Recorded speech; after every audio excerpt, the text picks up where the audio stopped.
मैं रहमत, स्वागत है आप सभी का द जनता रिपोर्टर के फेसबुक पेज और यूट्यूब चैनल पे। इस वक्त हमारे साथ बात करने के लिए इमरान अहमद भाई है। हम इनसे बात करेंगे कि मधुबनी जिला युवा कांग्रेस पार्टी की तरफ से इसको जो है जिला उपाध्यक्ष बनाया गया है। हम इनसे बात करेंगे। सबसे पहले भैया स्वागत है आपका। बहुत बहुत शुक्रिया आपका। सर, मधुबनी जिला की तरफ से आपको जो है युवा कांग्रेस पार्टी के जो उपाध्यक्ष बनाए गए हैं, इस पर क्या कहना है? देखिए, सबसे पहले मैं आप तमाम मीडिया बंधु का तहे दिल से शुक्रिया अदा करना चाहता हूं और मैं अपने युवा कांग्रेस के बिहार प्रदेश युवा कांग्रेस के प्रभारी बरिंदर सिंह ढिल्लो जी का और शिव प्रकाश गरीबदास जी का, मधुबनी जिला युवा कांग्रेस के अध्यक्ष आदरणीय शाहिद हुसैन जी का और पटना हाई कोर्ट के अधिवक्ता और हमारे मधुबनी जिला युवा कांग्रेस के प्रभारी, उनका मैं तहे दिल से शुक्रिया अदा करना चाहता हूं कि उन्होंने मुझ जैसा एक आम कार्यकर्ता को इस लायक समझा कि मुझे मधुबनी जिला उपाध्यक्ष जैसे बड़ा पद के लिए आज नियुक्ति पत्र देकर मुझे पदस्थापन ग्रहण करवाया गया, शपथ ग्रहण मेरा करवाया गया। मैं इसके लिए उनका तहे दिल से शुक्रिया अदा करता हूं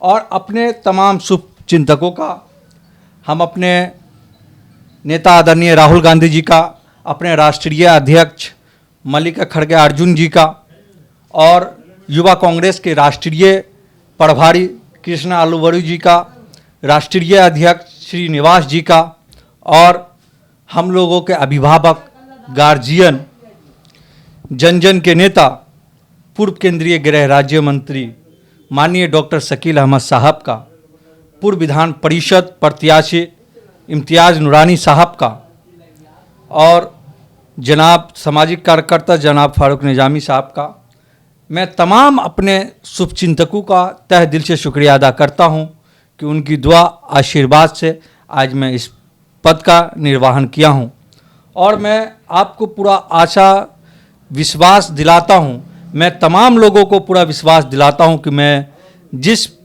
पद का निर्वहन किया हूं पूरी ईमानदारी, निष्ठा ईमानदारी से अपने कार्य का निर्वहन करूंगा। मैं जात पात से हटकर जो एक सामाजिक कार्य है उसका पूरा निर्वहन करूंगा और जो नौजवानों की आवाज़ है, छात्र छात्राओं की आवाज़ है, युवाओं की आवाज़ को जो दबाया जा रहा है उसके हक की लड़ाई लड़ूंगा मैं।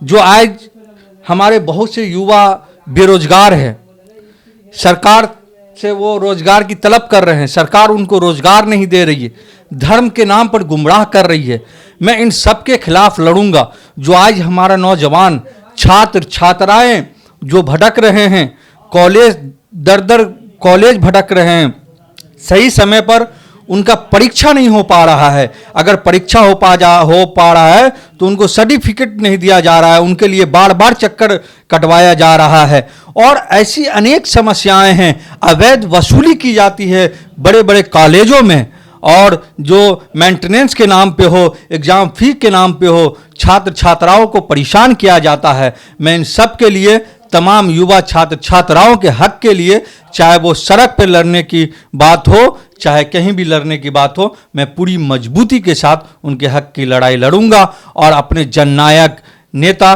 श्री राहुल गांधी की विचार जन जन तक पहुंचाऊंगा। सर, कि युवा जो है विश्वास जताएंगे? जी बिल्कुल, यकीनन ये तो आपके ऊपर निर्भर करता है कि आप युवाओं का विश्वास किस प्रकार से जीत सकते हैं और यदि आप समाज में काम करते हैं, सड़क पे काम करते हैं, ग्राउंड जीरो पे आप काम करते हैं तो यकीन जाहिर सी बात है युवा आपके साथ जुड़ेंगे। और अल्हम्दुलिल्लाह आप भी इसी क्षेत्र में हैं, आप एक पत्रकार हैं, आप क्षेत्र में घूमते होंगे तो आपको लगता होगा कि मैं एक अपने कार्य के साथ साथ मेरा हमेशा एक ही सिद्धांत रहा है कि मुझे जब भी समय मिलेगा अपने कार्य के सिवा, देखिए हर किसी का पालन पोषण होना चाहिए, मेरा भी रोज़गार है, मैं भी कहीं एम्प्लॉय हूँ कहीं का, तो रोज़गार के साथ साथ मुझे जब भी समय मिलेगा मैं अपना ज़्यादा से ज़्यादा समय समाज हित के लिए देना चाहता हूँ। और यकीनन सी बात है, आपको भी मैं बहुत जगह पे आपको मैं टकराता हूँगा, देखते होंगे, लोग कहते होंगे, और मैं हमेशा कोई भी ऐसा मुद्दा, नौजवानों का मुद्दा हो, चाहे आप जो भी ऐसा समाज हित के प्रति कोई ऐसा मुद्दा नहीं रहा बचा होगा जो 20वीं विधान से इमरान अहमद पूरी बेबाकी की तरीके से नहीं उठाया होगा। तो मेरी हमेशा कोशिश रही है कि मैं नौजवानों के हक के लिए लड़ूं, खास तौर पे छात्र छात्राओं के हक के लिए लड़ूं। यकीन मानिए अभी कुछ दिन पहले बहुत सारी छात्राएं परेशान थी, 20-25 छात्राएं परेशान थी और हमारे घर पे बार बार भटक रही थी कि हमको सरकार घोषणा कर दिया है पुरस्कार राशि देने के लिए, मगर सरकार पुरस्कार राशि देने से मना कर रही है। मैं एक वाहिद शख्स 22 छात्राओं को मैं बाहर वहाँ बेनीपट्टी लेके गया, वहाँ से मैंने सरकार के खिलाफ केस किया, उसके बाद सुनवाई मधुबनी में हुई और आप यकीन मानिए 22 दिन के अंदर मैं 22 छात्राओं को उनका पुरस्कार राशि जिताया। तो वो 22 छात्राओं का तो दिल मैंने जीता ना, उनका विश्वास तो जीता ना। तो इसी तरीके से अगर आप समाज हित के लिए काम करेंगे, युवाओं के लिए काम करेंगे, उनकी आवाज़ उठाएंगे तो यकीनन सी बात है कि के लिए, छात्र के लिए आप उतरते थे और उसके हक की लड़ाई लड़ती थी। अभी तो आप सर आप पद में आ गए तो इसमें तो और जोरदार हो। बेशक इसमें कहीं कोई संदेह नहीं कि मैं पद पे नहीं था। और मैं आपको एक आपके चैनल के माध्यम से मैं बता दूं अपने सभी शुभचिंतकों को, अपने चाहने वाले को, मैं पद पे रहूं या पद पे ना रहूं ये मायने नहीं रखता। इमरान अहमद हमेशा आपके लिए 24 आवर 24 × 7 आपके लिए हाजिर था, हमेशा आपके लिए हाजिर रहेगा। यकीनन बात है कि मैं पद पे जब नहीं था तो थोड़ी मुश्किलात है। आप जब आप संगठन से जुड़ जाते हैं, किसी पद पे आते हैं, फिर भी होता है ना सर कि जैसे कि पद पे रहता है लोग और पद पे ना रह करके जो आपने जो काम कर रहे थे युवाओं के लिए, छात्र छात्राओं के लिए, और अभी आपको पद मिल गया तो थोड़ा बेहतर। बेशक इसमें कोई संदेह नहीं है। तो आपको बताइए कि जब संगठन से आप जुड़ेंगे, कोई भी संगठन से जुड़ेंगे तो आपको मजबूती प्रदान होगा। यकीनन सी बात है कल तक उतने मजबूत हम नहीं थे और आज हम इतनी पुरानी पार्टी और हिंदुस्तान ही नहीं विश्व का सबसे जो मजबूत, सबसे ताकतवर संगठन है। जब आप गूगल पे भी सर्च करेंगे तो यूथ कांग्रेस का नाम आएगा फर्स्ट पेज पे आपको। तो वैसे संगठन का अगर मुझे जिला उपाध्यक्ष बना है तो इसका मैं बहुत ज़्यादा से ज़्यादा फ़ायदा उठाने की कोशिश करूंगा और युवाओं के हक के लिए लड़ूंगा। यकीनन सी बात है कि अब मुझे और मजबूती प्रदान हुई, क्योंकि अब जो मैं युवाओं की आवाज़ उठाऊंगा, छात्र छात्राओं की आवाज़ उठाऊंगा तो पूरा संगठन मेरा साथ देगा। और जब मेरा पूरा संगठन साथ देगा तो यकीनन सी बात है कि मैं हर नासंभव काम को भी संभव कर पाऊंगा। देखिए 2024 का लोकसभा चुनाव, एक बात आप ये समझ लीजिए कि इस सरकार से जो है हर तबके के लोग उब चुके हैं। ये सरकार सिर्फ गुमराह करने का काम किया है और कुछ नहीं। लोगों को धर्म के नाम पे बांटने का काम किया है कि आप धर्म के नाम पे बांटिए, हिंदू मुस्लिम करके बांटिए। मैं तो हमेशा कहा हूँ कि अगर इस सरकार से अगर किसी को नुकसान हुआ है तो बहुत संख्यक समाज का, जो हमारे हिंदू भाई हैं, उनका बहुत ज़्यादा नुकसान हुआ है।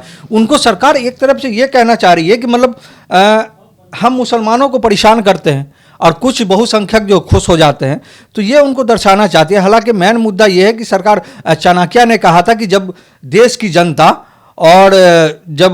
जनता आपसे जो है विकास का सवाल करने लगे तो आप उसको धर्म की आड़ में बरगला दीजिए। वो भूल ही जाएगा कि मतलब विकास क्या होता है, वो धर्म के आड़ में आ जाएगा। तो आजकल मोदी सरकार वही कर रही है, मगर यकीन मानिए कि झूठ का घड़ा ज़्यादा दिन तक नहीं चलेगा, उसको एक न एक दिन फटना है।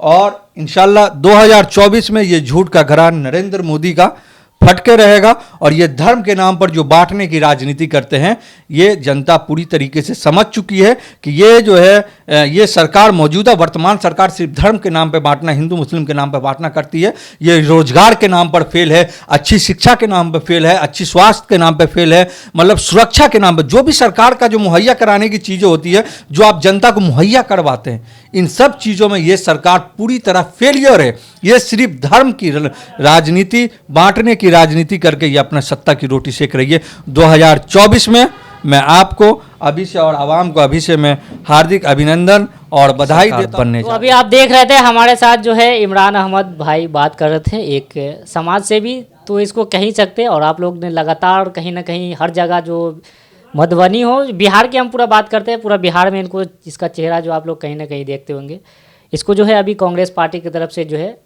युवा कांग्रेस पार्टी का जो जिला उपाध्यक्ष बनाया गया है। फिलहाल के लिए बस इतना ही। आप देखते रहे द जनता रिपोर्टर।